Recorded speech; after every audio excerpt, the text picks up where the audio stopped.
I failed my Australian driving test, not once but a few times.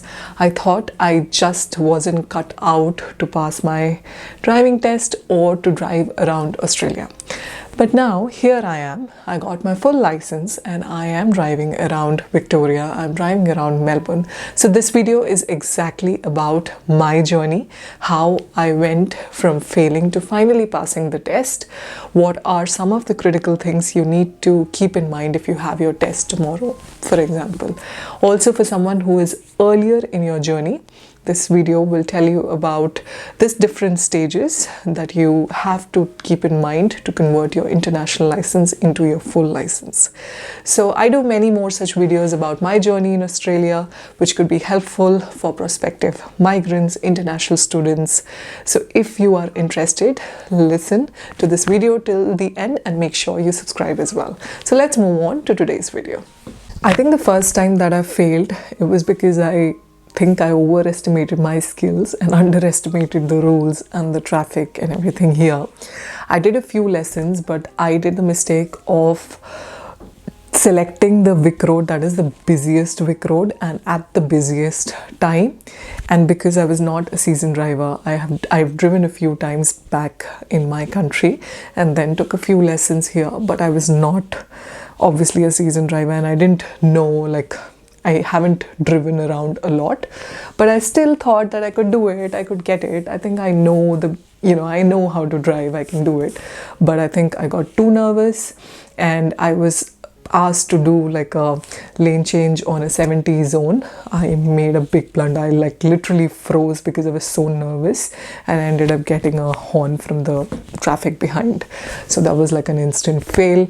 And then I think the next time, again, because of my nervousness and because of your composure during the test, again, I think I misread some of those traffic lights. It can be a bit confusing sometimes. I was supposed to move on the right side, but I got confused with the red arrow and the green lights that indicates at the intersection. So I was not sure whether I was supposed to move or whether I was supposed to stop. What does that red arrow mean? I think it was just the presence of mind, and I ended up obstructing the traffic on the back.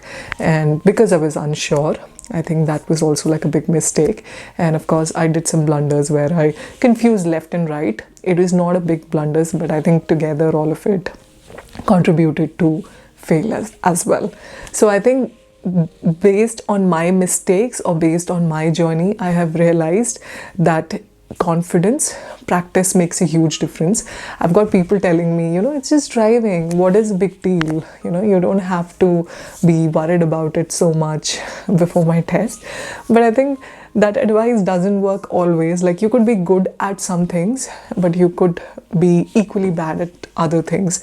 And I think what makes you level up from being equally bad to being good is the amount of practice that you have and the amount of strength to get up from your failures and to attempt the next time. So I think that's what's important. All these failures, they crushed me, and it took me some time to just not worry too much about the outcome and just concentrate on the next attempt. Of course, you have to spend money, you have to get all these lessons done, but finally the attempt that I passed, I went with an instructor without taking any shortcuts. I did in a decent time, decent Vic road. I took a few lessons and I think I was extremely calm on that day. That's what helped me pass the test finally. I will cover some of the critical things that I have thought are really important if you have your test tomorrow in the next sections.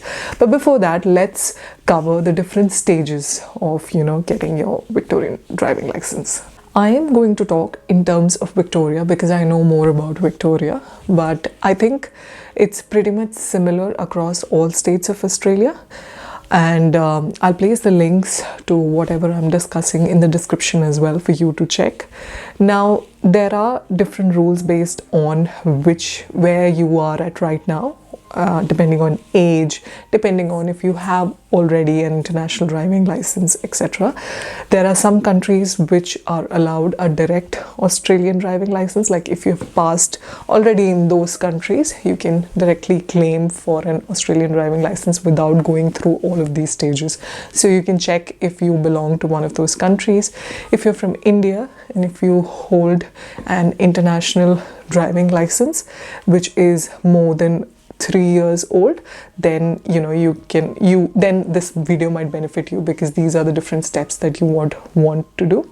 Now, you can drive in your international driving license for around 6 months in Australia, but after that you're not allowed to drive here around Victoria using your same overseas license. So you have to, if you want to drive, you have to get either a learner's permit or a full license if you want to drive around Australia. Now, the number one step is a learner's permit. Depending on your age, depending on your conditions, you can be eligible for getting a learner's card. Now, this is also a valid ID card. I have used this learner's permit card for a lot of my identification documents as well. Now, to get that, you need to pass a course which is now free in Victoria. You have to read, you have to go through that course, which will give you an idea about the different rules, different things that you need to consider. There is a road knowledge book PDF also that's provided, that's really helpful to pass the test at the end. I can place the link to that also in the description section. And once you do this test, you can go to your nearest Vic Road along with your identity documents, along with your prescription contact lens or specs if you need them, and then you get a learner's permit card. You are, if I remember correctly, you have to first fill an application form also. Together with all of this, you get your learner's permit card. So that's your first step. If you want to drive with L plates, you can drive around Australia now using that learner's card.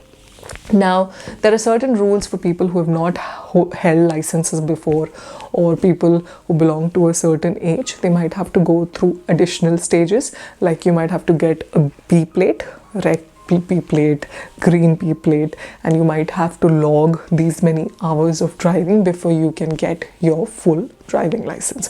So that is a different category altogether. This is more about, if you want to convert your international license into a full license. Now, the next stage is hazard perception test. Is about, they'll give you some scenarios and you need to analyze if this is a hazard, if there is, at what point you should be applying brakes, or at what point you should be, doing a particular action. So it's mostly based on some scenarios that would be simulated in the screen, and you will have to do mouse clicks, or you'll have to do some actions to indicate, okay, this is a hazard and how you can come out of it. Now, these particular tests have an expiry, and they should be valid when you are going for your real drive test. So make sure your hazard perception test is valid whenever you have your full drive test, practical real drive test that you have to give. Make sure all these are valid. Now let's move on to the real and the final step, the practical drive test. Now, your final stage, that is your actual driving test. Now, you need to book your drive test from the Vic Roads website, or you can visit your nearest Vic Road center as well.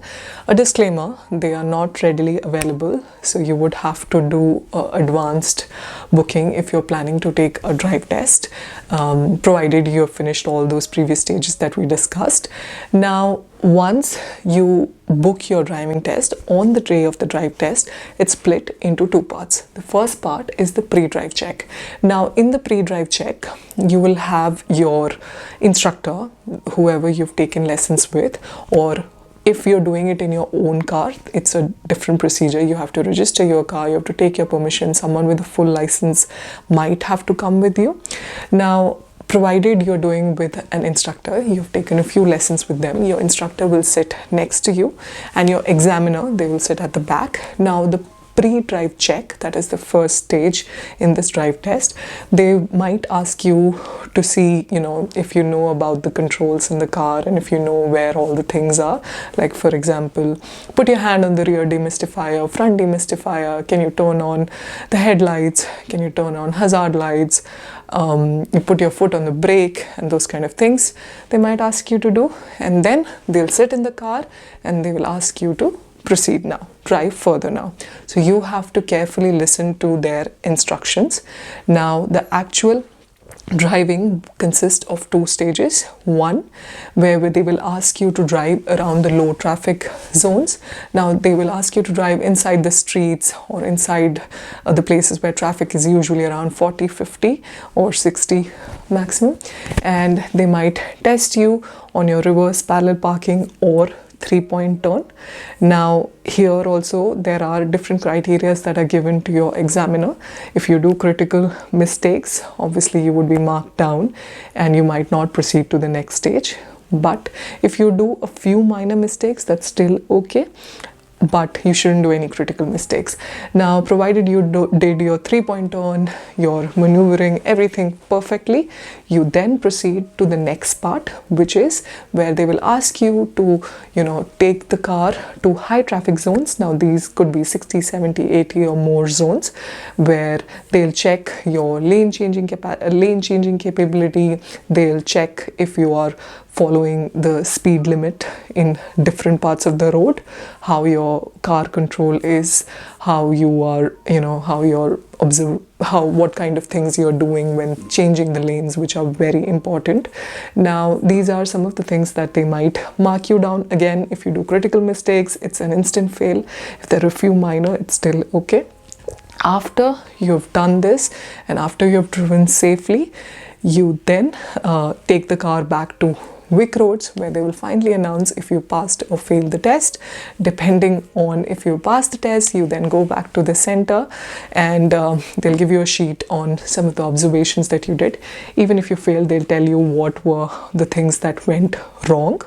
Now, based on that, you can decide if you want a full license for 3 years or 10 years. I think for 10 years it's about $315 at the moment, and based on that you can take your photo on that day, and or you can also use the same photo that you had in your learner's permit card. So that's how the full test goes. Now, in the next section, let's cover some of the most critical tips that you should consider if you have your test coming soon. So let's talk about the top 5 critical things or critical tips to keep in your mind if you want to pass your test or if you have your test coming soon. Number 1, parking lot speed. Now, you have to be really careful. There are people who tend to ignore this, but people fail it right at the beginning of the test.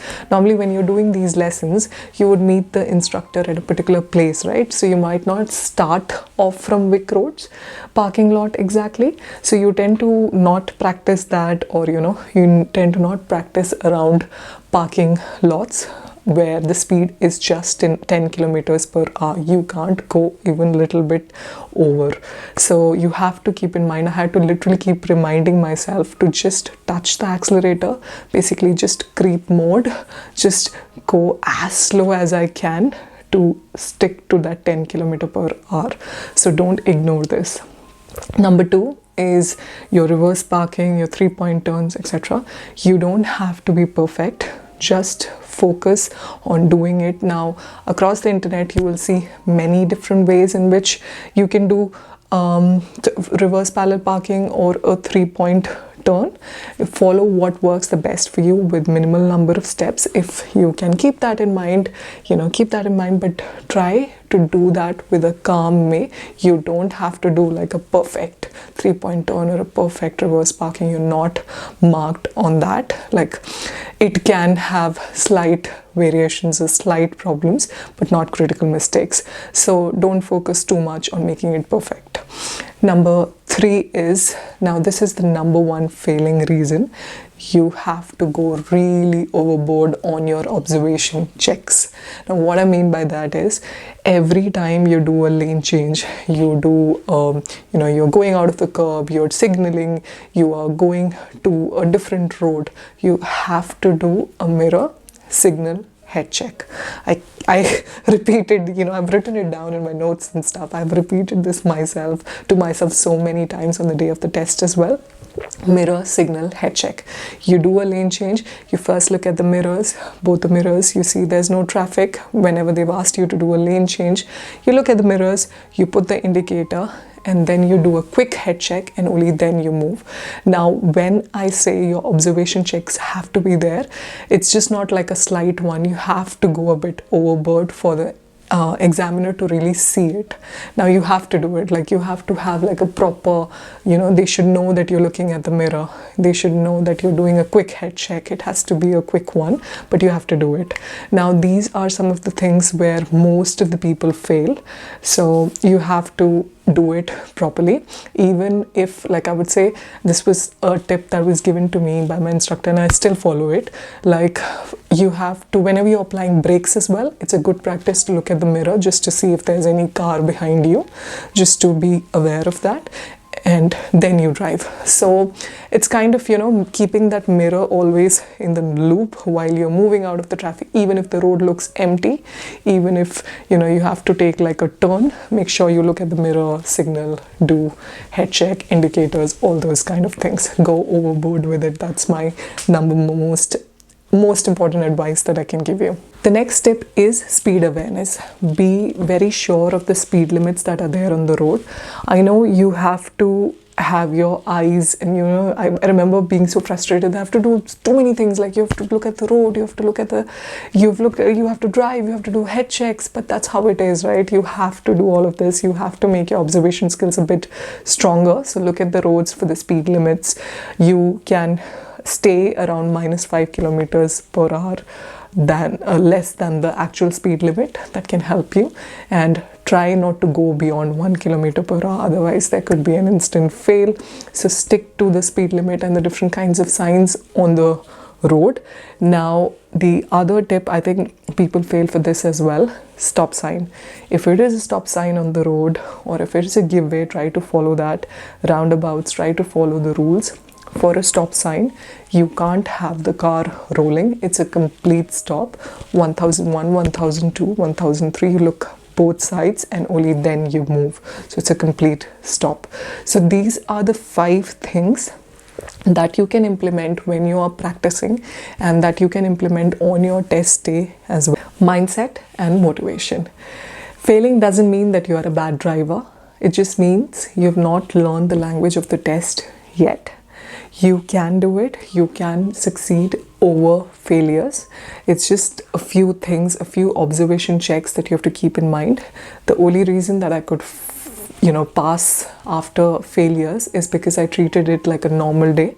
I treated it like a normal test where I had to keep in mind about these observation checks, but my main goal was not to drive perfectly, but to drive safely.